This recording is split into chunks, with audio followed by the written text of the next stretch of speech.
Rust creeps across a walnut dashboard nobody restored. Sitting in tall grass behind a Midlands scrapyard, this Triumph Dolomite Sprint once carried an engine years ahead of anything Europe was building. 16 valves, 4 per cylinder, a layout no other production car had ever attempted. Britain built this before the world was ready for it. Then Britain let it rot. Few machines tell a stranger story than this one. Genius on the inside, forgotten on the outside.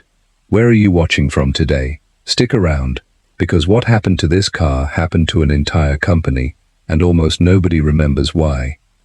To understand this rot, you have to go back to 1965, when Triumph was still chasing an entirely different idea.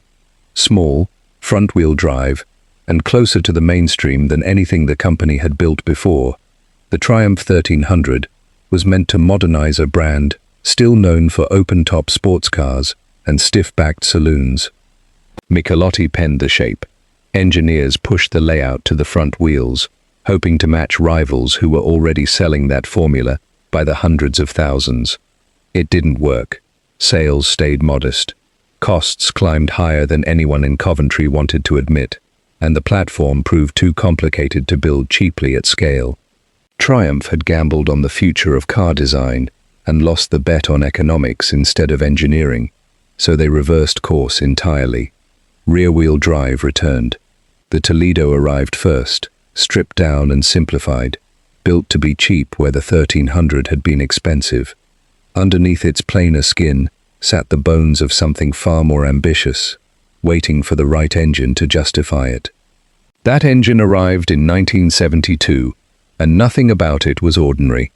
Named after a mountain range and mated to a body that finally looked as confident as its badge suggested, the Dolomite carried an 1,850cc slant 4 with an overhead cam design nobody expected from a mid-size British saloon. Buyers noticed immediately. Critics did too. Here was a car with real presence, one that could hold its own against the growing wave of European sports saloons chasing the same wealthy, image-conscious customer.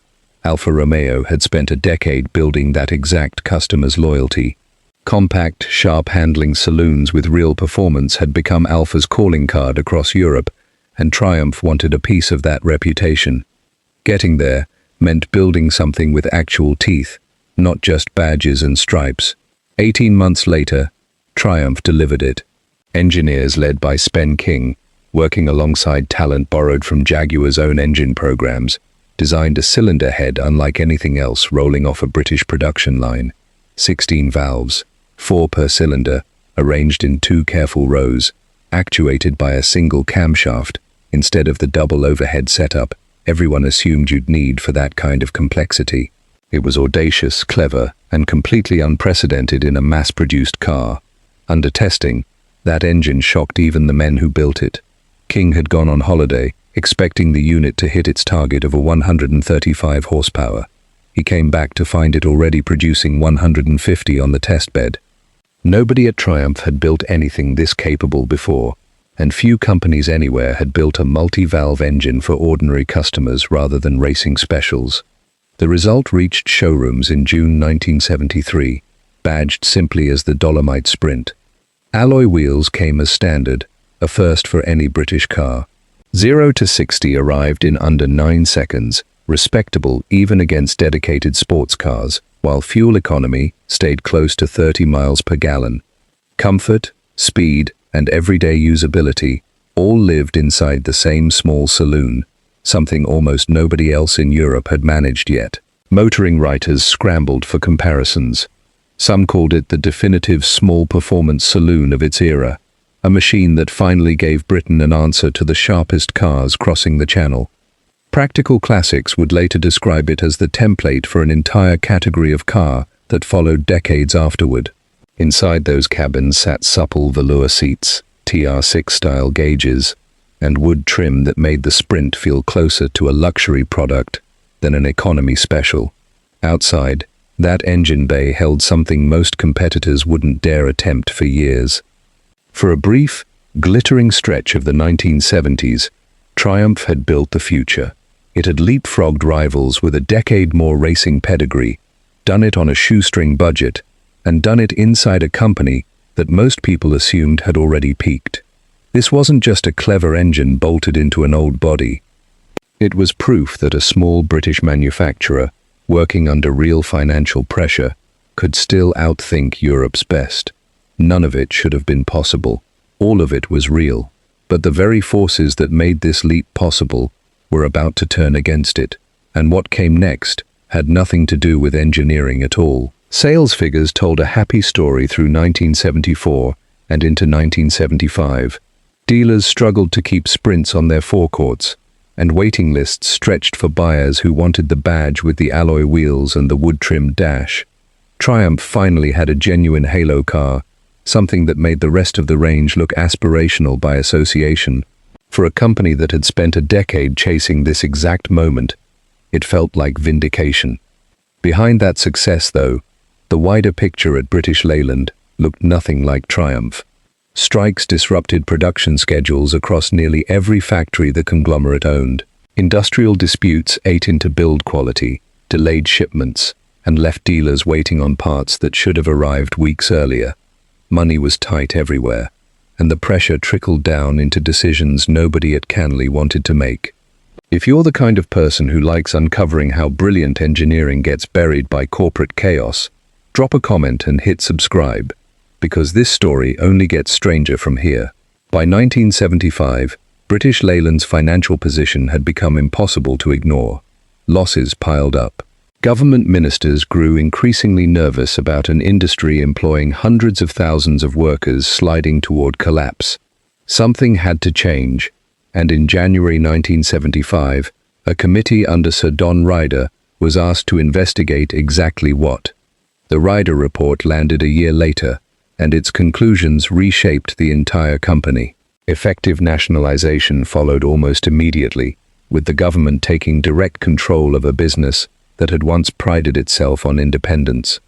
Rationalization became the new watchword, spoken constantly by executives trying to justify decisions that felt, to engineers on the shop floor, like slow strangulation. Under this new structure, Triumph's small car range got folded, simplified, and renamed almost beyond recognition. The Toledo name vanished. Every variant, from the humble 1300 to the mighty Sprint, now carried Dolomite branding, regardless of engine or trim level. On paper, this looked like tidy administrative housekeeping. In practice, it blurred the very identity that had made the Sprint special in the first place. Consider what that actually meant for a customer walking into a showroom, where the Sprint had once stood apart, a genuine performance flagship with a genuinely unique engine. It now sat within a confusing lineup of similarly badged, wildly different cars. Clarity mattered to buyers chasing a specific dream, and that was exactly what Triumph had just sacrificed for the sake of paperwork. That remarkable 16-valve engine, though, needed something else entirely: careful, ongoing development. Complex engineering rewards patience and investment. Neither one existed inside a company now answering to civil servants and government committees instead of engineers with a shared vision. Money that might have refined the Sprint's gearbox, sharpened its suspension, or hunted for extra reliability got redirected toward keeping the wider, struggling business alive. Cost-cutting reached the assembly line itself. Quality control loosened at exactly the moment BL needed it tightened. Parts once sourced carefully now came from whichever supplier could deliver cheapest and fastest, regardless of whether they matched the tolerances that complex engine demanded. A car built on precision was suddenly being assembled under conditions that actively worked against precision. Dealership mechanics faced their own crisis. Few had received proper training on the Sprint's alloy head, its unusual 16-valve arrangement, or the specific cooling requirements that kept the whole system running smoothly. Standard servicing routines, perfectly adequate for older Triumph engines, simply didn't apply here. Nobody had told most garages that. For a car this advanced, that gap between design and maintenance became dangerous fast. An engine capable of embarrassing established European rivals now depended on technicians who barely understood how it worked, inside a company that could no longer afford to properly educate them. No executive planned this outcome deliberately. No committee sat down and decided the Sprint should suffer. It simply fell through the cracks of an organization drowning in far bigger problems. And that kind of neglect, the accidental kind, would prove just as damaging as anything intentional. What happened to those engines next would define how history remembers this car, and it wasn't kind. Cooling problems surfaced first, quietly, in garages that had no idea what they were looking at. That alloy head needed a specific mix of coolant and rust inhibitor, maintained carefully, checked regularly. Skip that maintenance, and corrosion crept into passages never designed to handle it. Radiators clogged, engines overheated. Owners who'd bought into real innovation found themselves stranded on roadsides, wondering why their sophisticated new saloon behaved like something built decades earlier. Word spread the way bad news always does among car owners, slowly at dinner parties, then suddenly at every pub conversation involving anyone who'd bought one. Reliability, once a footnote, became the entire story people told about the Sprint. Engineering brilliance mattered less than whether the thing started on a cold morning, and increasingly, it didn't. Across Europe, Alfa Romeo kept refining what they already had. Their engineers understood that a performance saloon lived or died on consistency, not just outright capability. Year after year, small improvements accumulated: better cooling, tighter tolerances, more attentive dealer networks. Triumph had leapt ahead, technically in 1973. By 1976, that lead had evaporated, not because the engineering regressed, but because nobody was allowed to keep pushing it forward. Here's what makes this genuinely painful. That 16-valve head, the world's first in a mass-produced car, represented years of potential nobody ever got to explore. Multi-valve engines would eventually define an entire generation of performance cars decades later, appearing in nearly everything worth driving by the 1990s. Triumph had built the blueprint first. Then the company that built it simply stopped looking at the drawing board. Think about what proper investment might have achieved. A revised head, improved metallurgy, maybe even more valves, or a move toward fuel injection, years ahead of the rest of the industry. None of that happened, not because engineers lacked ideas, but because British Leyland lacked money, lacked focus, and lacked the institutional patience required to let brilliant engineering mature into something even better. By the late 1970s, the Dolomite range looked increasingly tired next to newer competition. Trim updates arrived instead of real innovation. A special SE edition tried adding luxury flourishes, polished dash trim, wider stripes, a front spoiler, but underneath the cosmetics sat the same aging platform, unchanged in any meaningful way since 1972. Buyers noticed the difference between progress and decoration. Production limped along until August 1980, when the Canley factory finally closed its doors for good.